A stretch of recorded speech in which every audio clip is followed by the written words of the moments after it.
one area of interest for us, and I think, a key area of where technology should really focus in general, is how do we design for all abilities? And that is a place where haptics has a real opportunity. And certainly I'm very excited to see, many other companies really start to focus on how do we design for all accessibility levels.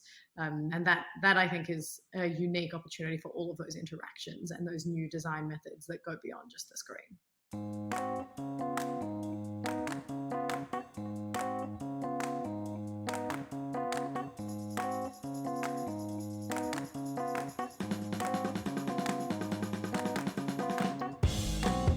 Welcome to today's episode of Staying Curious. I'm your host, Aimee Heuschkel, and I'm excited for today's guest, Billie Whitehouse. Billie Whitehouse is the CEO, designer, and director of Wearable X. Billie specializes in the unique combination of hardware, software, and apparel for wearable technology products. Known for her development of Nadi X, state-of-the-art technology to optimize your yoga, Billie is invigorating the fashion industry and transforming it into a business focused on improving the quality of our lives. In 2021, Billie and Wearable X were featured in the Venice Biennale and Musée de l'Homme Limits of Humanity exhibition in Paris. Business Insider recently named Billie as one of the 30 most important women under 30 in technology. She was named in the 100 most creative people in business by Fast Company, and a recent highlight was winning the Fashion Group International Design Technology Award and being named one of the most innovative companies in fitness by Fast Company. In 2016, she was the winner of the Wearable Award in Paris at Showroom Privé, as well as being featured on the Jimmy Fallon Show. Please join me in welcoming Billie. Thank you for having me. Thank you, Billie, for joining us. I'm super excited to speak with you. How are you doing today? The feeling is mutual. Very happy to be here. Awesome. Yeah, no, your stuff is amazing. I been very tempted to buy myself some of your wearable technology. So I'd love for you to kind of start out by just sort of talking a little bit about what you're currently doing. What is Wearable X? Yeah, happy to start there. So my name is Billie Whitehouse. Thank you again for having me. I'm the creative director and CEO of Wearable Experiments, also known as Wearable X. And we are an ingredient brand. And really, over the last 10 years, we've specialized in using a combination of sensors as well as haptic feedback and building that into textiles. And specifically, what we've been working on the last almost 6 years now is a product called Nadi X, which is the product hopefully you will go and buy, which is essentially a yoga tool. And it allows you to practice yoga at home with the confidence and the convenience of having a teacher there. So we can actually measure each one of your poses. And we, in fact, guide you on how to move into each one of those poses with haptic feedback, which is built into the garment itself in the hips, the knees, and the ankles. And that's paired with sensors that are also located in those areas so that we can actually determine whether you make it into your downward dog or whether you need to go back and try again. And we built this, honestly, because I have a frustration with yoga and my own flexibility. Because I really wasn't confident enough to practice by myself. And I was going to class with sometimes 100 different people in New York City. And I was often not getting the adjustments that I wanted, or in a class where someone was becoming a pretzel next to me and sweating all over me. And often the teachers would change last minute and the music would be terrible. And I found myself not in that zen place of yoga that I should have been, and in that frustrated place of oh Christ, why am I paying for this? And luckily enough, I'd been working with a really amazing team for 4 years prior to that, where we had been building with haptics up and around then, and we had our B2B business well established. And from there, we actually decided to launch our direct-to-consumer line, Nadi X. But we really consider ourselves more like a Gore-Tex or a Laura Piano, where we are both the innovation, so the smarts that can live inside any product, as well as have our own product line. And truly, I can honestly say that I don't think we would be as good in our B2B business if we had never taken our own product to market. You learn so much from your customer and you learn so much from having a product in the wild. It's vastly different than being a B2B partner. So how did you get started? Like, what made you get involved with this wearable technology to begin with, to even get to the point where you could launch your own line? Like, what? How did it all get started? Well, I mean, I have to say it's not dissimilar to the title of your podcast. It was like a feverish curiousness, where I had, delightfully, I was working for my family business, my mom's family business, and I was researching a lot of like what was the future in the next 10 years of her business going to look like. In doing so, I like came up with a couple of pillars. Wearable technology was one of them. 3D printing was potentially another, customization and personalization being a big part of education in that process as well. But I ultimately was deep diving into a range of spaces and had come up with a few product ideas of my own. One of the greatest lessons you'll ever learn is like when to actually shelve your products and not to continue down that path. But at the time I was sort of spending my own money investing in two different areas of research. One was around a wrist wearable for dispensing perfume, and the other was an idea at the time that was called knickers in a knot, tie them in the right spot. And delightfully, in that sort of hybrid world I was living in of exploring my own things as well as having a full-time job, I got a phone call from an advertising agency and they said, come on in, we want to talk to you about working with a partner of ours. And I often would vet opportunities for students. And this particular one was with a slightly risque company. And so it wasn't quite appropriate for the group of students to work with. But then they said, actually, we just think that you should do it. And that ultimately is what became Funderwear. And Funderwear is vibrating underpants for couples in long distance relationships, which was our first ever foray into wearable technology. We like to say that, if porn started the internet, Funderwear started wearable technology with textiles. So the perfect segue. So what is the current landscape of wearable technologies? Like, how is this shifting from what you did when you first started and where you are now? Like, what does the landscape look like? Yeah, I mean, there's sort of like almost two landscapes there. There's like, what are we focused on? And then there's like, what is the industry itself? Like, the industry itself is enormous, 115 billion. And, that is whether that's specific to wrist devices or rings or whichever wearable you choose to use. It's essentially like the quantification of your wellness and fitness. What we have done and where we've always focused is how does that really apply to a piece of clothing that you might wear? And I really do still believe in technology fading into everything that we put on every day and not just being limited to one part of the body, whether that's your wrist, your hand, or your foot. I really believe that we can actually gather far more interesting data and have a far more meaningful experience for the wearer if it is fully integrated into their life. So for us, we've been focusing on haptic feedback for the last 10 years. And that the haptic platform that we've built really is manipulatable. It can be in every shape and size. We've done underpants, bras, t-shirts, jumpsuits, yoga pants, like arm sleeves, you name it, we've done it. And as I said, like not everything is going to make it to market, but where we've really been narrowing our focus in the last 2 years is on this area of recovery. Which in itself is a niche inside the wearable technology community, but a really important one, because anyone who cares about their fitness and wellness knows that there can be injuries, and to ultimately prevent those injuries, we need to do certain things. But certainly, if they happen, we also need to prepare ourselves of like what is the best and fastest way to recover. So we don't put we don't put too much pressure on the infrastructures, but B, we don't put too much pressure on ourselves. And so that accountability and how do we make sure that we're doing this correctly is to us the most exciting thing. And we're really engaged in how does yoga and our technology really support those who suffer from lower back pain. I don't know if you can tell I'm actually on like an exercise ball right now. I mean, I'll bounce so you can see. I realize it now. Yeah. But it's everything. It's not just, you don't just fix your lower back like that. It's all about the core. It's all about the other muscles around and how do we actually help do that and help people actually recover in a way that's useful.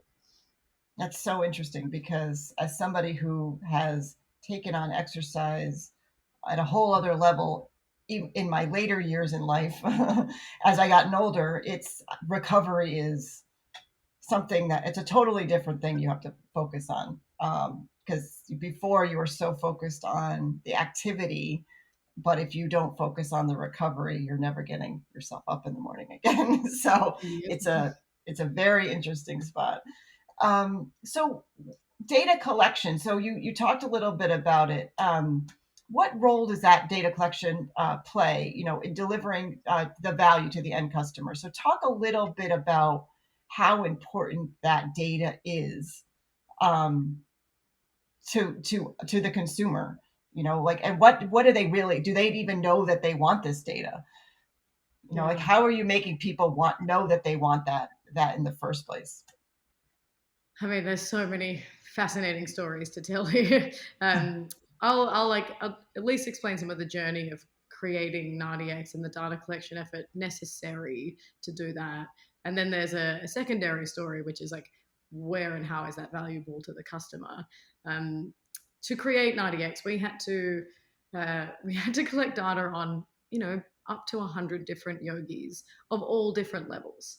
And that means, you're beginner, you're intermediate, you're advanced. And we also had to collect on every different size that we were making for. So extra small to extra large.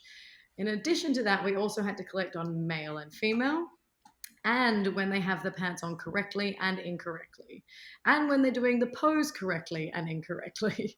So there was an astronomical amount that we had to do to even get ready to launch this. And I really don't even know if a customer appreciates how much effort goes into Yeah, doing this. I'm And sure they don't. yeah, I'm sure they don't either. And I think it almost, and I'll say it out loud, but I think some sci-fi films actually do smart textiles a disservice because they've created a vision of what can be one day when everything is fully integrated, really tiny, absolutely seamless. We're not there yet. And so like the way we've built this now is that you get step-by-step guidance and we evaluate your pose, but we base that evaluation off all that data that we've collected in the past. And so it's sort of frustrating that no one realizes how much work this is. It's years of work. And look, that's okay. We're on this journey. We're on this path regardless. Then there's the conversation of like, why is an individual's data valuable to them? And I think this is where we get into a really interesting part of like, can I track my recovery over time, and can I see the improvement both in the way I'm performing my pose or also in like my own physical experience? And generally we do really want that. We want to see that in the data. We want that validation that this is working, but we also want to see it in ourselves. And so where we've always tried to focus is how do we make data physically tangible to people? And so that's why we focused on haptics. It is an area that creates an immediate response. It's very visceral. You should see people's faces when they feel the vibrations for the first time. It's undeniable. And we wanted to make that so obvious because we want people to actually pay attention to their data, to their recovery, to their posture, and we want them to actually like settle back into their body. We spend a lot of time up in our heads, myself included. I'm guilty of much of this. That's why I need this tool.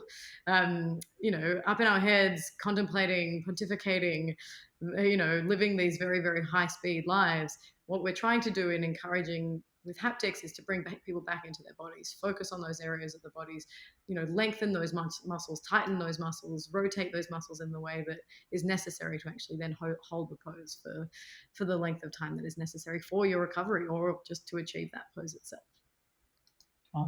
That's fantastic. So one of the things when we talked before, you talked about technology innovation in a world that's dominated by screens, but you have this vision of the screen being gone, that we have this technology in our daily lives. Talk a little bit about that. Like, what is, you talked about ambient technology in the fashion industry. Like, what is that? What is that? I have a lot of conversations with people about the physical and the digital worlds of fashion being in a 3D environment, as well as, something that you wear physically. But when you start to get into ambient technology and something where you just take the screen completely out of it, now you're getting into where technology is just following us in our everyday lives and not me having to sit here in this seat within a screen. So talk a little bit about that. So two things I'll do first and foremost is acknowledge those who've like come up with these terms. So David Rose wrote a book called Enchanted Objects. Tremendous book. It speaks about the difference between the terminal world and the enchanted object world. And so that concept, really inspired me. Secondarily, Google really speaks about ambient technologies being the future regularly, and I quote that because I genuinely believe in that version of the future, and it's this parallel between that enchanted objects and this ambient computing that I think is the fusion we're really trying to work on, and so.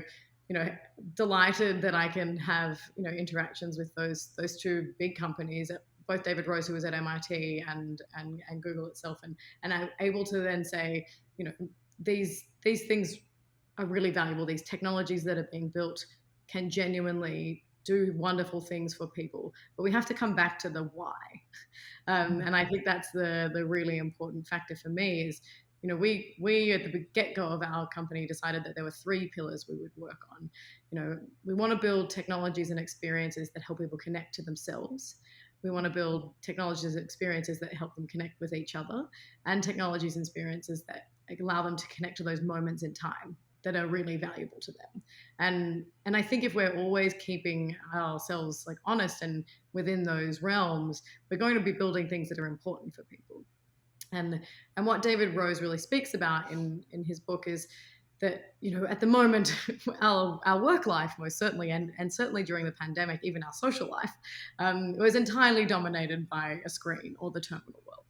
And, what happens when that isn't the only mode of communication, and that isn't the only way we can interact with people? I'm really inspired by Google ATAP's work with a sensor called Soli, and it is something that it like truly inspires me, and it's a micro radar, and that in itself allows for gestures that are very human gestures, whether that's turning the volume up or changing the song or answering a call, and these things that we physically do in our daily life being designed for in technology, I think is the path forward. And it's certainly why I always designed for the skin as an interface, as a response. So using the skin to actually communicate back to you, not having to have this like audio and visual feedback as the only form. It's also very important to be a form, and I think ultimately the best sort of communication or interaction is when you have multiple senses being interacted with. And that's why we've always focused on, giving you audio feedback, visual feedback, and haptic feedback on the way into a pose. When once upon a time when we were building a fan jersey, we really talked about writing songs for the body. And these songs were related to emotional states that a football team or an AFL team were going through in real time. And I often used music as a correlation because music is this very sensory experience, highly emotional. It can bring up, very, very interesting memories for people. Haptics has the same capability. And so we would replicate things like heartbeat, like gugum, gugum, gugum, and get faster and faster and faster. We would also replicate chills down the spine or the easing of a like a celebration. These sensations are really interesting. Like smell, in another sense, they're things that can be learned. And one area of interest for us, and I think a key area of where technology should really focus in general, is how do we design for all abilities? And that is a place where haptics has a real opportunity. And certainly I'm very excited to see many other companies really start to focus on how do we design for all accessibility levels, and that I think is a unique opportunity for all of those interactions and those new design methods that go beyond just the screen. It's fascinating. I can't wait for that because I like to get out of the screen and have experiences. So haptic technology gives you this sort of sensory feeling, allows you to collect data. what needs to happen for the general population to actually understand and then ultimately adopt this technology? Obviously, I have my Apple Watch on. People wear their watches. They the ring for their fitness, but how else do we get people to adopt this technology? So maybe it isn't just about fitness; it's about everything in their lives, like you said, the sensations of at being in the crowd at a football game. What is it going to take, do you think, for this to be adopted? Yeah. I mean, it's a great question. I think, timing is everything. And often Mhm. timing comes down to a few factors. Is it cheap enough? Does it last long enough? Is it ultimately like really solving a problem for me? And then like when you come to down, like, is it really solving a problem for me? Some things, and I love this about fashion and art actually, and it's one of the reasons I sort of cross between those worlds, is that not everything has to solve a problem. Some things can just be a beautiful experience. And so you have to be a beautiful experience. You have to sort of meet someone's need. It has to be the right timing in terms of, cost and being able to distribute. And, all of these things have to magically come together at one time. It's coming. And if not, like, already here. And delightfully, we've been ahead of the curve for a long time, but it's less about being ahead and more about being there when it actually happens. And that's ultimately, what we believe in, and why we would never give up. I think, if you're a company looking to see what else is happening or going to happen, it's very, very interesting to see what the large companies, like that company that starts with A and is a fruit, what they're trying to patent, and you'll notice that there are Yeah, like great similarities to things that we already have patents in, yeah, and you'll see, that while they might not be doing it immediately, they've been behind the scenes working on many things in a similar vein for a long time. What I will say, and delightfully, I can say this with confidence, is you just don't know until you've built it. And you yeah, just don't know until you've actually tested it with people. And ultimately, I wouldn't change a thing in terms of what we've done and what we've released. Constantly iterating, always going to keep making changes, always going to keep growing and learning. Um, that's a forever journey, I think, for any company and any individual. But I do know that it isn't necessarily about the like being first or last, although you'll notice with some of these companies they do wait. yeah. But it is more about having the community trust, building something with them, making sure that you're constantly growing, making sure that you're proud of like your own 2 feet in that industry. And I think ultimately that's what we've always tried to do. That's awesome. So give me two of the most exciting wearable technology innovations that are coming on the horizon. Ooh, that's a great question. Um, Let me start with this. Most of the people working in the places that I think are really, really interesting won't have products in the market for about 5 years. Okay. and and it's a like delightfully frustrating industry that way, Yeah. but that is ultimately how hardware works. And it's not just hardware, by the way. It's many, many, many innovations. But once upon a time, and I haven't checked in with them for a while, there was a haptic polymer that I was very excited by. There was a company that eventually got bought by Bayer, and I really think that's an interesting way forward in terms of using these micro haptic feedback mechanisms back on the body. It's like having a spidey sense, for lack of a better term, which ultimately, by the way, is all reading of vibrations. And so there's a lot of biomimicry that happens throughout this design process. Not all of the time is that technology ready.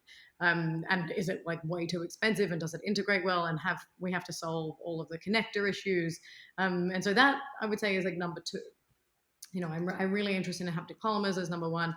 Number two is like just really solving some of the connector issues. It's been a forever conversation with many different parts of the industry. We've solved some of it, and we have more to learn in other areas. But ultimately, if there's a worldwide solution for that, that will be really exciting. I don't think anyone's done it yet. and actually I think that's probably where there's an opportunity then. And there are still challenges around that, and I don't know who yet is the person to do it, but I'm excited to see that happen. Right. And what is the one industry that has the most to gain from with wearable technology, and why? I mean, it's an easy one to answer, but I feel like we should like make it more complicated. So rather than me just giving you the easy answer, which of course is the wellness and fitness industry, then that really quickly moves into health. And when you move into health and you go down the FDA path, you have a very different journey. That being said, I think that there's areas of health that aren't necessarily yet talked about, and one of which is pain mitigation. And that is an area for us that we are really, really interested in. And that's not just in the recovery space, but also how do haptics actually help with pain management? And is that a possibility? And we have very, very, very early research going on in that area. But I think that is fascinating. Then there's things like automotive.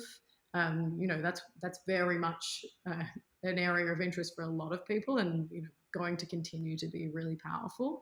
And ultimately, like, I think I always come back to like the human experience, which is like, how do we actually make experiences that are valuable for the person? Like, any one of these industries can make money with more data, no doubt. Mm-hmm. And like, that is powerful regardless, as well as acknowledging that the data has to be like stored and managed in a safe GDPR and compliant way. But any industry can make money from that. And whether that's like how your product is being used, which most people don't know. Yeah. And I find that kind of outrageous. People know up to a point of like, how do I get these customers to this funnel? And like when they purchase, I know a little bit about them, or I can pontificate about them, but they don't actually know like how and when the product is being used, which is still wild to me. And so anyone who has a product that wants to learn about their customer, like the real customer, and how the product is used, can gain value from this type of validation. And then on the flip side of that, it's also giving the customer the ability to gather their own data. And that's kind of the space you're playing in, right? Where it's like, we all talk about the big companies getting our data, but how about you give some of that data back to me so that I can leverage it? Yeah. And the individual has to care though. And ultimately for a long time they haven't. And they haven't, well, they also haven't understood the power of just, their own personal data and what they can leverage from it. If you can, then there's interesting things to happen. Which is why it's interesting that you talked about health, because I do think that is an area where people will start caring. Even for myself with my dad, let's say, something that some technologies allows me to monitor a loved one might be a little bit easier to manage than being able to get my own data for myself, to get data on somebody else. Interesting idea. All right. So when you work with this wearable technology, and do you work with what would you say to encourage a designer or a fashion designer who isn't really sure if it's worth it to be able to play in this wearable tech space? What would you say to encourage them that it's a journey worth taking?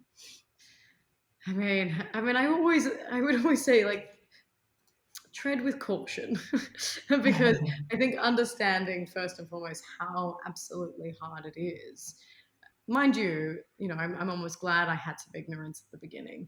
And so, I would say to any young designer, like, if like innovation is truly the piece of the puzzle that gets you up every day, without fail, just continue to learn, and don't stop at one idea or one particular limitation, or one investor that says no, or whatever that blocker is.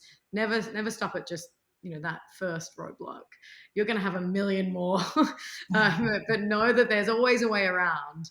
And I really do encourage you that if you love solving problems, or if you love finding solutions, or if you love really pushing the boundaries of a design or a concept or an experience, then this is probably for you. And if that is you, then you can't take no for an answer. There is, I would say, more jobs in this area now than there were 10 years ago, and there are more jobs 10 years ago than there were 20 years ago. And so while it's a unique space, and has a lot of things changing all the time, and is honestly challenging, I would still say it's really fun. And you learn so much every day, and I think that to me is why I would keep doing it.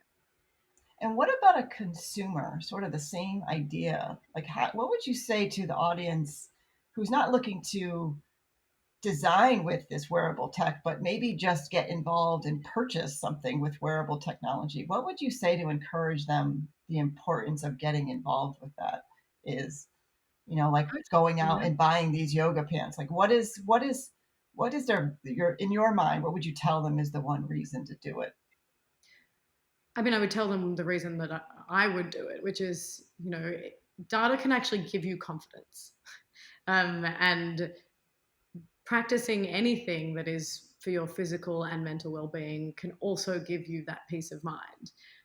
So both pairing this like peace of mind, confidence, at honestly like ultimately a cheaper cost than a gym membership or a continuous experience of going to a class 3-4 times a week. Make decisions that are good for you. And for me, that led me to wearable technology, which meant that I could practice with confidence and convenience at a better cost. Ultimately, that to me was a no-brainer of why wearable technology, and specifically these yoga pants, were going to be useful for people. That's great. Well, Billie, this was fantastic. I'm sure we're going to get a lot of insight, a lot of audience members asking a lot of questions and visiting your site. So I appreciate your time today. This was very informational, and I can't wait to see what you're doing next. I mean, I feel like you're one to watch for sure. Oh, thank you So very much. I'll be sure to follow you. Thank you, For please. anyone Yeah, for everybody anyone follow. interested, yeah, exactly. Anyone interested in connecting with Billie, her website for Wearable X is wearablex.com. I don't know if you want to mention your LinkedIn or Instagram. Yeah, and on social we're at Wearable X, and I'm at Billie W House. So would love to connect with anyone who's interested, excited, or honestly just looking to learn. Thank you. And so, Billie, it's been a pleasure. I thank you so much for your time today. And for everyone, I want to thank you for tuning in. Please continue to stay curious, as Billie clearly is. And remember to like and subscribe to our social medias to stay tuned for new episodes. Thank you. Have a Thank great you. day.